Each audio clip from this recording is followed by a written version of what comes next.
जे खानदेश. तर आज नाशिकमध्ये खूपच छान पाऊस पडलेला आहे आणि व्हिडिओ करायचा मुद्दा असा होता की नातेवाईकासाठी येतो. तर नातेवाईकांना माझी रील जातात, रील बघता, पण त्यांना असं वाटतं मी त्यांचे एक लाईकने खूप मोठी स्टार बनून जाणार किंवा मला पैसे सुरू होऊन जाणार. असं काहीच नसतं. आणि बरं आहे ते माझे व्हिडिओ बघताय तेवढं तर समजतं आहे त्यांना. जास्त काही बोलू शकत नाही मी, पण एवढे माझे असं नाव ठेवणारे पाहिजेलच असतं आहे समोर. त्यांना असं वाटतं ना की मी त्यांचं रोज रील बघता, माझे रोज रोज रोज बघता. ही कशी नाचते, कुठे जाते, कशी कशी कपडे घालते, कशी व्हिडिओ बनवते, कशी बोलते. मला त्या लोकांशी काहीच फरक पडत नाही आता, की माझी लाईफ ही आता मला जगायची आहे. तुम्ही कोणीच नाही मला बोलणार आहे, बरोबर की.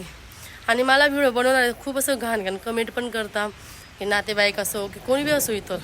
मग त्यांना एकच सांगायचं आहे, बाबा आम्ही व्हिडिओ बनवण्यासाठी खूप कष्ट करतो,